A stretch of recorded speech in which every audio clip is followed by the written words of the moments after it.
آج پوری دنیا آپ دیکھیں طاغوت کے چنگل میں پھنسی ہوئی ہے، ایک ایسی قوت جو پورے روئے زمین پر الہاد کو پھیلا رہی ہے، فحشاء کو پھیلا رہی ہے، منکر کو پھیلا رہی ہے۔ اس سے سب ڈر رہے، اس کی خوشنودی حاصل کرنے کے لیے سب خاموش ہے۔ وہ ظلم کرے تو سب خاموش ہے، وہ تاراج کرے تو سب خاموش ہے، کوئی شخص بات نہیں کر سکتا، کوئی حکمران ہو یا سیاستدان ہو نگاہ اٹھا کے اس کے سامنے بات نہیں کر سکتا، بھلے ہم صاحب ایمان، عجیب ہم مومن ہیں۔ آج ایک عظیم اسلامی قوت اسلامی جمہوریہ ایران پر حملہ ہوا اور طاغوت کے ناجائز بچے نے حملہ کیا، اور دیکھا آپ نے کہ کس طرح خاموشی کے ساتھ ہم اس کو سہ رہے ہیں، دیکھ رہے ہیں۔ دیکھیں، اگر آپ اپنے ڈرائنگ رومز میں بیٹھیں گے اور حفاظت کے حصاروں میں بیٹھیں گے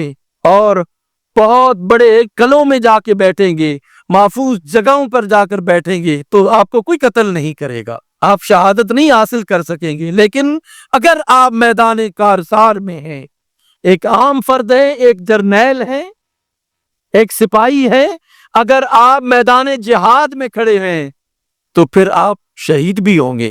یہ مت سوچئے کہ کوئی اس ملک کا بڑا جرنیل شہید ہو گیا ہے، وہ میدان جہاد میں کھڑے ہیں، وہ اللہ کے لیے طاغوت کے ساتھ لڑ رہے ہیں۔ ظاہر ہے کہ جو میدان جہاد میں کھڑا ہوگا وہی شہید ہوگا، اور ان کی آرزویں ہیں، وہ شہادت چاہتے ہیں۔ ہم کہاں پہ کھڑے ہیں؟ ہم اسی طاغوت کی خوشنودی کے لیے سب کچھ کرنا چاہتے ہیں جس سے وہ راضی ہو جائے۔ ہمیں اپنے رب کو راضی رکھنا ہے، ہمیں اپنے رب کی رضا چاہیے۔ اگر ہم مسلمان ہیں، ہم یہ فلسفہ بھول گئے کہ ینصرکم اللہ فلا غالب لکم، اگر اللہ تمہاری مدد کرے تو تم پر کوئی غالب آنے والا نہیں ہے۔ وَإِن يَخْذُلْكُمْ فَمَنْ ذَا الَّذِي يَنْصُرُكُمْ مِنْ بَعْدِهِ، اگر وہ تمہیں ذلیل و رسوا کرنا چاہے تو کون ہے جو تمہاری اس کے علاوہ مدد کر سکتا ہے؟ آج اگر ایک ملک نقصان برداشت کر رہا ہے، طاغوت کے حملوں کو برداشت کر رہا ہے، تو یاد رکھیے کہ کل کسی اور اسلامی ملک کی باری آ جائے گی۔ ایک ایک کر کے طاغوت ہمیں تاراج کرے گا، ایک کو کہے گا میں تمہارا دوست ہوں، دوسرے پر حملہ کرے گا، جب اس کی باری آئے گی تو پھر دوسرے کو کہے گا میں تمہارا دوست ہوں، پھر اس پر حملہ کرے گا، پھر تیسرے کو کہے، ایک ایک کر کے اللہ کے ان نمائندوں کو جو اپنے آپ کو نمائندہ سمجھتے ہیں ایک ایک کر کے مارے۔ کلمے کے نمائندے، شریعت کے نمائندے، قرآن و سنت کے نمائندے اللہ کے نام پر اکٹھے نہیں ہو رہے۔ طاغوت کا ڈر ہے، استکبار کا ڈر ہے، صہیونیت کا ڈر ہے۔ ہزاروں کی تعداد میں اہل فلسطین ذبح ہوئے، ہم خاموش رہے، بچے ذبح ہوئے، جوان ذبح ہوئے، خواتین ذبح ہوئیں، مرد و زن ذبح ہوئے، ہم خاموش رہے۔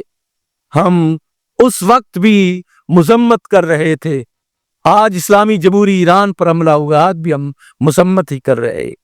کل کسی اور ملک پر اللہ نہ کرے ہوگا پھر بھی ہم مذمت ہی کریں گے، مذمت کے علاوہ ہم نے کچھ نہیں کرنا۔ ہم مذمت کرتے کرتے اپنے آپ کو تباہ و برباد کر دیں گے۔ ہمیں یاد رہنا چاہیے کہ انڈیا نے جو ہم پر حملہ کیا تھا اس میں باقاعدہ طور پر اسرائیل نے حصہ لیا، اس کا اسلحہ استعمال ہوا۔ وہ اسلامی جہاد کی بات کرتا ہے، یاد رکھیے، طاغوت اسلامی جہاد کی بات کرتا ہے، اس کے سامنے کوئی ایران نہیں ہے، کوئی پاکستان نہیں ہے، کوئی سعودیہ نہیں ہے، کوئی قطر نہیں، کوئی کچھ نہیں ہے، اس کے سامنے وہ کہتا ہے اسلامی جہاد کا میں مقابلہ کر رہا ہوں۔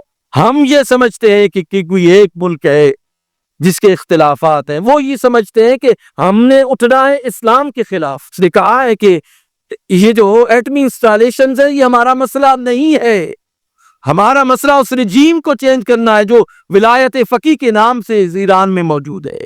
وہ اسلام کو ٹارگٹ کر رہے، وہ مسلمانوں کو نہیں، اسلام کو ختم کرنا چاہتے ہیں تاکہ پوری دنیا سے یہ اسلام جو ہے وہ مٹ جائے اور اسلام مغلوب ہو جائے۔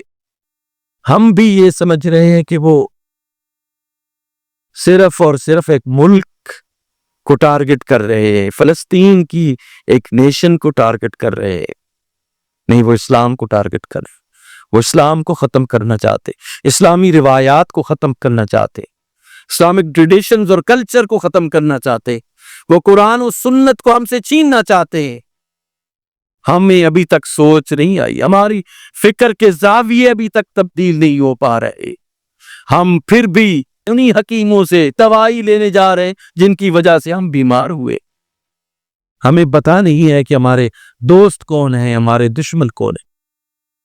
دشمن اور دوست میں ہمیں فرق نظر نہیں آ رہا، مسلمان اور غیر مسلم میں ہمیں فرق نظر نہیں آ رہا.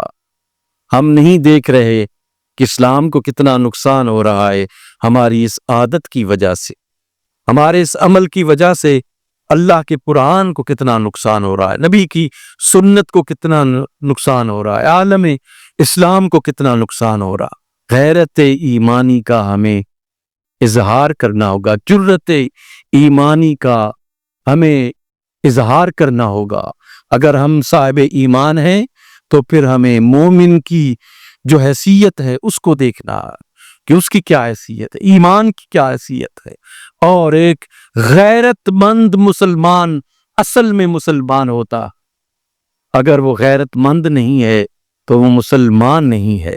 بڈھے بلوچ نے بچے کو نصیحت کی تھی، علامہ اقبال نے اس کو منظوم کیا ہے کہ ہو تیرے بیاباں کی ہوا تجھ کو گوارا، اس دشت سے بہتر ہے نہ دلی نہ بخارا. غیرت ہے بڑی چیز جہان تگو دو میں، پہناتی ہے درویش کو تاج سرے دارا.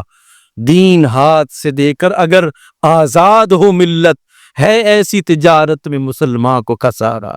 ہمیں ایسی تجارت نہیں کرنا چاہیے جہاں پہ ایمان ختم ہو جائے. ہم پھر مردے زندہ رہیں گے. مردے زندہ نہ رہیں، مسلمان زندہ رہیں، صاحب ایمان زندہ رہیں، تب زندگی ہے. اگر مردے چلانے پھرانے والے کوئی اور ہوں گے تو یہ زندگی نہیں ہے، موت ہے. زندگی کیا ہے کہ تم غیرت ایمانی کے ساتھ اس دنیا سے جاؤ تاکہ تمہاری قبر کے اندر بھی تمہیں زندگی نصیب ہو، تمہاری قبر بھی زندہ رہے، تب تم مسلمان ہوئی.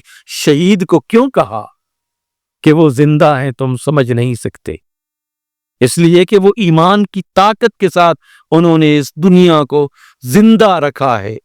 وہ کب سلطان باہو نے فرمایا کہ نام فقیر تنہا دا باہو قبر جنا دی جیوے ہو. جن کی قبر زندہ ہے اور وہ صاحب ایمان کی قبر زندہ ہوتی ہے. بے ایمانوں کی اور صہیونیت پرستوں کی، استکباری قوتوں سے مرعوب حکمرانوں کی یا سیاستدانوں کی زندگیاں نہیں ہے، وہ ان پر عذاب ہے جو اللہ نے مسلط کیا ہے ان پر. وہ زندگی عذاب ہے اس شخص کے لیے جو ایمانی قوت کے بغیر گزرتی ہے.